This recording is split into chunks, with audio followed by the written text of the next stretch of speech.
A paz do Senhor Jesus. Vamos começar mais um cafezinho com Jesus, amém? Pegue a sua Bíblia e abre ela juntamente comigo em 2 Coríntios, capítulo 6 e verso 2. Novo Testamento, 2 Coríntios, capítulo 6 e verso 2. Porque diz: ouvi-te em tempo aceitável e socorre-te no dia da salvação. Eis aqui agora o tempo aceitável, eis aqui agora o dia da salvação. Amém? Hoje nós vamos finalizar esse estudo com o 6º áudio, amém? Estamos sobre o tempo do casulo, aprendendo sobre respeitar o tempo, irmãos, sobre entender o tempo, né? Ainda que queremos, não podemos atravessar o tempo. Amém? Nós falamos um pouco ontem sobre as nossas vidas, tempos e como entender, né? Nós falamos sobre Eclesiastes, capítulo 1, do verso 8. E hoje, irmãos, você verá nascer uma coisa muito interessante em você se você deixar Deus habitar na sua vida, que é a paciência. E a paciência é a virtude de poucos. Benjamin Franklin deixou escrito assim: aquele que tiver paciência terá o que deseja. Olha que interessante. Quer dizer que aquele que tiver paciência conquista alguma coisa. Daí você acha a resposta para tudo. Pois a impaciência nos destrói a imagem da linha de chegada. Então, irmãos, não temos uma linha de chegada quando a gente não consegue ter a paciência, porque a paciência acaba se tornando como uma fumaça e não nos deixa enxergar nada na nossa frente. Então, hoje nós vamos finalizar um pouco sobre isso, né? E compreender um pouco. Eu quero falar 4 coisas interessantes nesse último áudio. Quero falar sobre reconhecer, interpretar, acordar e ser abençoado. Amém? O reconhecer aconteceu quando Davi afirma que os seus tempos estão nas mãos de Deus. Ele reconhece que os seus tempos estavam nas mãos de Deus. Salmos 31:15. Vamos confirmar? Você vai lá no livro de Salmos, no Velho Testamento. No capítulo 31 e verso 15 está escrito assim: os meus tempos estão nas tuas mãos. Livra-me das mãos dos meus inimigos e dos que me perseguem. Eu vou ler de novo. Os meus tempos estão nas tuas mãos. Livra-me das mãos dos meus inimigos e dos que me perseguem. Davi compreendeu claramente que todos os seus tempos de vitórias, de derrotas, de alegrias, de tristezas, de todos os seus tempos estavam na palma da mão de Deus. Esse tipo de reconhecimento é o mesmo que glorificar e permitir que Deus venha habitar na sua vida. Salmos 37, veja comigo, Salmos 37, verso 5 diz assim: ó, entrega o teu caminho ao Senhor, confia nele, ele tudo fará. Davi tinha entregado o caminho dele ao Senhor, então ele não tinha mais o que temer. Quando você entrega o seu caminho ao Senhor, a sua vida ao Senhor, daqui a 1 minuto você não decide mais nada. Quem decide é Deus.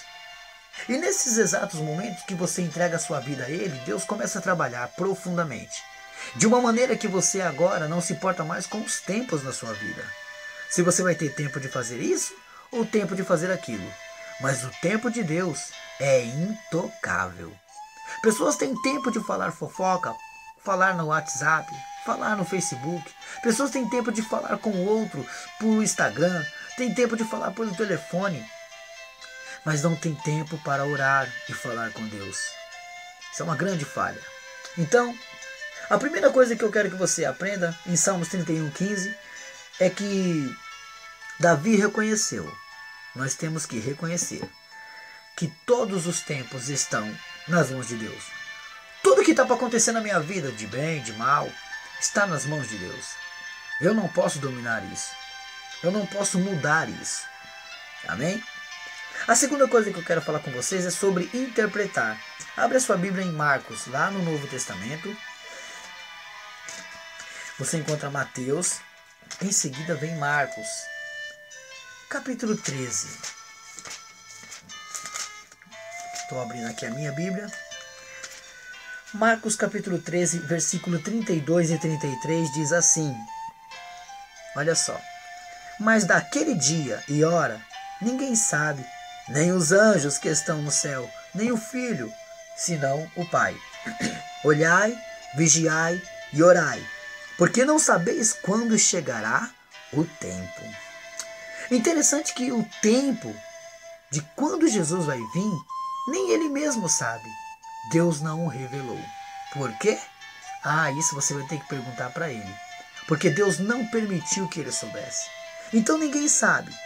Mas fica um alerta que, como não sabemos interpretar essa situação, nós sabemos muito mais interpretar outras coisas, mas não sabemos interpretar quando será a sua volta.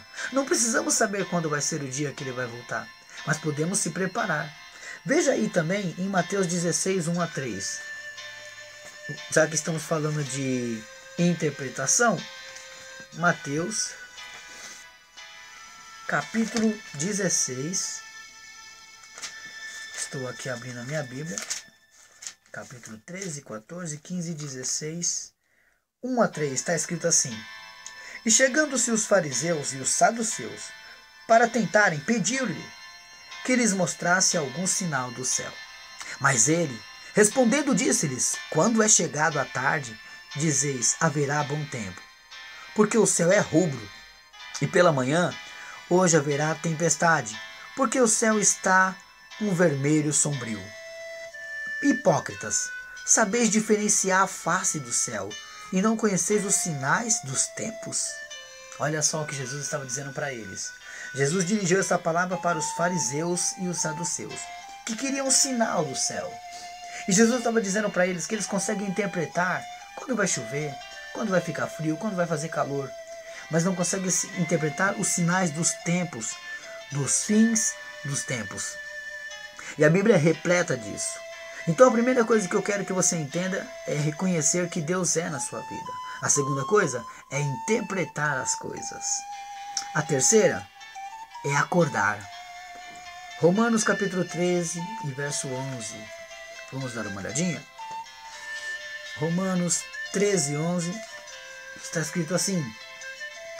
E isto digo, conhecendo o tempo, que já é hora de despertarmos do sono. Porque a nossa salvação está agora mais perto de nós do que quando aceitamos a fé. Então, temos que acordar, despertar desse sono que está nos segurando. Quantas pessoas já esqueceu que Jesus vai voltar e estão vivendo para passar a eternidade aqui na terra? Acho que você tem que entender que Deus fez uma promessa e o seu filho virá buscar as suas ovelhas. Então, aprenda a reconhecer, aprenda a interpretar, aprenda a acordar, saia desse sonho, desse sono que você está preso, porque o tempo do casulo está se findando e será a hora de você alçar voos. Para você fazer isso, você vai ter que reconhecer, interpretar e acordar na hora e no tempo certo. Mas falta a quarta coisa, que eu já falei que ia falar 4 e falei 3. A quarta coisa é ser abençoado. Vamos ver aonde está escrito isso? 1 Pedro 5,6. Novo Testamento. Vamos lá. Finalzinho da Bíblia. Vamos lá, 1 Pedro. Estou aqui voltando. Capítulo 5. E verso 6. Está escrito assim. Humilhai-vos, pois, debaixo da potente mão de Deus, para que a seu tempo vos exalte. Encontrar a palavra tempo quer dizer que a gente tem que se humilhar debaixo da potente mão de Deus. E ao tempo que se humilhamos, temos que esperar. Para ser exaltado tem que esperar. Não é da noite para o dia. Então, quando você se humilha debaixo da mão de Deus, quando você está debaixo da humilhação das mãos de Deus, acontecerá uma coisa muito interessante. No tempo certo, Deus o exaltará. E essa exaltação é muito importante, irmãos. Por quê? Porque vai ser ela que vai mostrar quem é você e para que veio. Cristo quer que você aprenda com o tempo do casulo. Cristo quer que você entenda que o tempo do casulo foi importante, está sendo importante e vai ser importante. Amém? O tempo do casulo, nós falamos aqui, irmãos, e aprendemos aqui, né, sobre o tempo da borboleta, de quando ela é largata, de quando ela passa para dentro do casulo, quando ela se transforma em uma borboleta. Assim a vida do cristão que entra dentro da igreja e se transforma também, né? Então eu acredito e espero que você tenha compreendido que os seus erros são porque você tem atravessado o tempo. Ninguém coloca a comida no fogo e já apaga o fogo e vai comer. Ela está crua e aí não dá. Até para isso você tem que saber esperar o tempo. Tudo tem o seu devido tempo. Amém? Acredito que vocês aprenderam mais um pouquinho aí com o Cafezinho com Jesus. E eu quero agora que o Cafezinho com Jesus alcance outras vidas. Amém?